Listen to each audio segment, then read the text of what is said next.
అందరూ బైబిల్ గ్రంథం తీసి సామెతల గ్రంథం 4వ అధ్యాయం 20వ వచనం నుండి మనం వాక్యం చదువుకొని ముందుకు కొనసాగుదాం.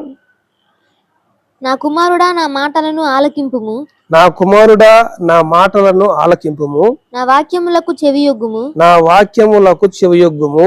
నీ కన్నుల ఎదుటి నుండి నీ కన్నుల ఎదుటి నుండి వాటిని తొలగిపోనీయకము. నీ హృదయమందు వాటిని భద్రము చేసుకొనుము. నీ హృదయమందు వాటిని భద్రము చేసుకొనుము. దొరికిన వారికి అవి జీవమును వారి సర్వ శరీరమునకు ఆరోగ్యమునిచ్చును. ప్రభునందు ప్రియమైన దేవుని బిడ్డలారా,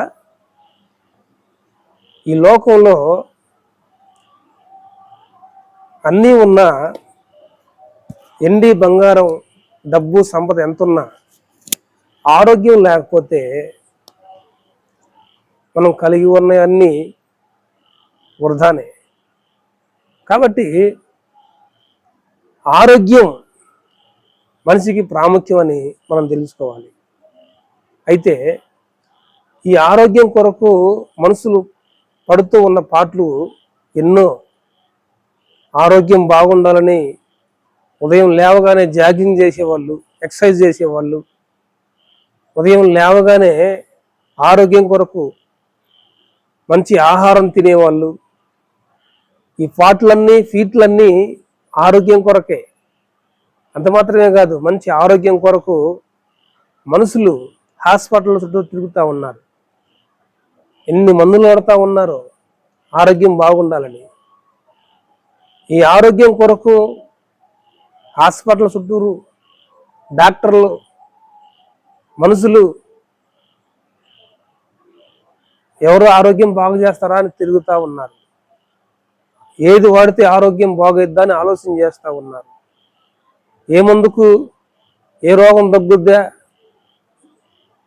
ఏ రోగం తగ్గాలంటే ఏ మందు వాడాలి అని ఆరోగ్యం కాపాడుకోవడం కోసం మనుషులు పడరాని పాటలనే పడతా ఉన్నారు. అయితే దేవుడు ఒక చక్కని మాట ఈ సామెతల గ్రంథంలో రాసించాడు. నా మాటలు నీ కనుల ముందు నుంచి తొలగిపోనీయకము, వాటిని నీ హృదయంలో ఉంచుకును.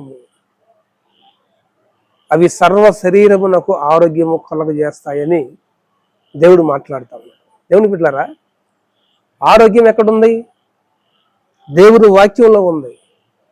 ఈ దేవుని వాక్యం మన హృదయంలో ఉంటే సర్వ శరీరానికి ఆరోగ్యం. కాబట్టి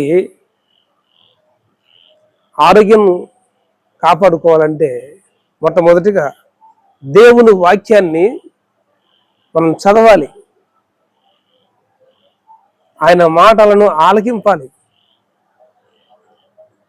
మన కన్నుల ఎదుటి నుండి ఆయన వాక్యాన్ని తొలగిపోనీయకూడదు.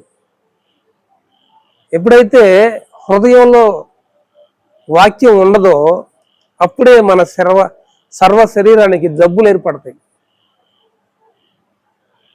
ఈ రోజుల్లో చాలామందికి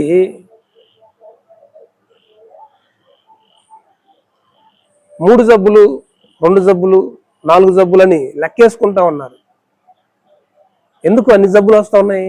కారణం ఏంటంటే దేవుని వాక్యాన్ని పక్కన పెట్టేసి హృదయంలో ఈ లోకంలో ఉన్న చెత్త అంతా పెట్టుకుంటున్నారు. కాబట్టి ఎప్పుడైతే హృదయంలోకి చెత్త చేరుతుందో, హృదయంలోకి ఈ లోక సంబంధమైన ఆచారాలు, ఈ లోక సంబంధమైన ఆశలు కూడి గూడు కట్టుకుంటాయో అప్పుడే మన సర్వ శరీరానికి వ్యాధి సంభవిస్తుంది. కాబట్టి ఎవరైతే ఆరోగ్యం కొరకు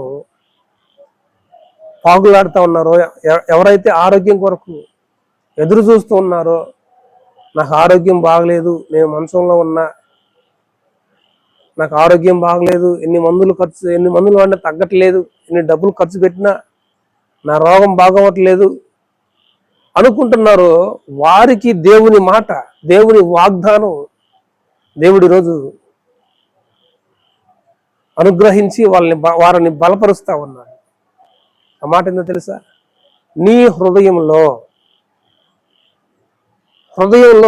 దేవుని వాక్యం ఉంచుకుంటే సర్వ శరీరానికి ఆరోగ్యం కలుగుద్దని దేవుడు వాగ్దానం చేస్తా ఉన్నాడు.